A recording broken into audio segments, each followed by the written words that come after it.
श्री स्वामी समर्थ अवधूत चिंतन श्री गुरुदेव दत्त। नमस्कार स्वामी भक्तांनो, श्री स्वामी समर्थ, जय जय स्वामी समर्थ। मित्रांनो, आजचा हा व्हिडिओ खूप खास आहे, कारण आज आपण बोलणार आहोत श्री स्वामी समर्थ चरित्र सारामृत या पवित्र ग्रंथांबद्दल। हा ग्रंथ फक्त एक पुस्तक नाही, तर हजारो भक्तांच्या आयुष्यात चमत्कार घडवणारा एक अनुभव आहे।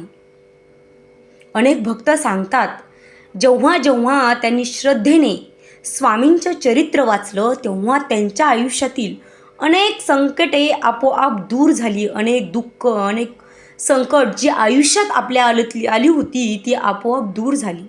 पण मित्रांनो, खूप लोक एक मोठी चूक करतात आणि त्यामुळे त्यांना पारायणाचं फळ, पूर्ण फळ जे आहे ते मिळत नाही। आज मी तुम्हाला सांगणार आहे ती एक चूक कोणती आहे आणि 3 असे नियम जे प्रत्येक स्वामी भक्ताने पाळलेच पाहिजेत। चला तर मग सुरुवात करूयात या व्हिडिओला। तर स्वामी भक्तांनो, हा व्हिडिओ शेवटपर्यंत नक्की बघा, कारण कदाचित आजचा हा व्हिडिओ तुमचे आयुष्य बदलू शकतो। स्वामी समर्थ चरित्र वाचण्याचं सर्वात महत्त्वाचं कारण म्हणजे मित्रांनो, स्वामी समर्थ हे साधे संत नव्हते, ते तुम्हालाही माहीत आहे। ते साक्षात दत्तावतार मानले जात होते। अक्कलकोटमध्ये त्यांनी हजारो भक्तांचे दुःख दूर केले।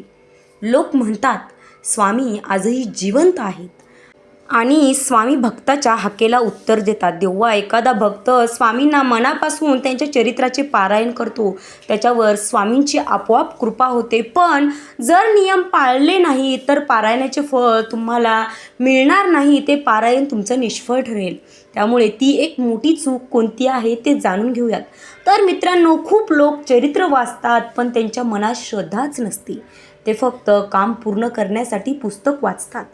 पण स्वामींना मनाची भक्ती हवी असते, पण शब्द नाही। जर मनात श्रद्धा नसेल तर पारायणाचे काय फळ मिळणार आहे सांगा बघू।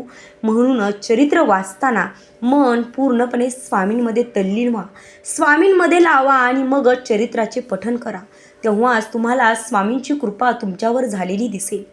त्यातील नियम नंबर 1 म्हणजे पहिला नियम, स्वच्छता आणि पवित्रता। जेव्हा तुम्ही स्वामींचं चरित्र वाचता तेव्हा घरात स्वच्छ वातावरण असावे।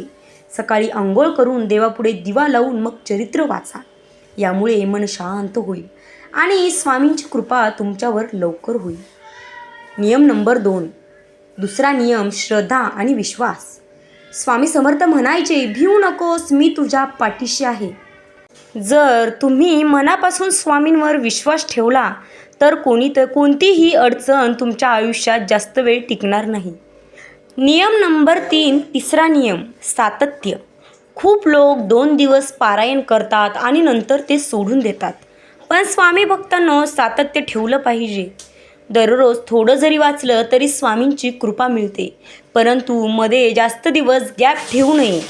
रोज जमेल तसं वाचा, पण पारायण मध्येच सोडू नका। एक खरा अनुभव एका भक्ताला आलेला। मित्रांनो, एका भक्ताची गोष्ट सांगते। त्यांच्या आयुष्यात खूप संकटे होती, नोकरी नव्हती, घरात आजार होता, तो खूप त्रासात होता। एक दिवस त्याने स्वामी समर्थ चरित्र वाचायला सुरुवात केली। दररोज श्रद्धेने, भक्तिभावाने पारायण केले। काही दिवसांनी त्याला नोकरी मिळाली, घरातील समस्या कमी झाल्या। तो म्हणाला, हे सगळं स्वामींच्या कृपेनंच झालं। मित्रांनो, स्वामी समर्थांवर श्रद्धा ठेवा। स्वामी भक्तांना कधीच सोडत नाहीत, फक्त मनापासून त्यांना हाक मारा, ते नक्की तुमच्या मदतीला येतील। जर तुम्हालाही स्वामींवर विश्वास असेल तर कमेंटमध्ये लिहा, श्री स्वामी समर्थ, जय जय स्वामी समर्थ, आणि हा व्हिडिओ तुमच्या मित्रांसोबत शेअर करा।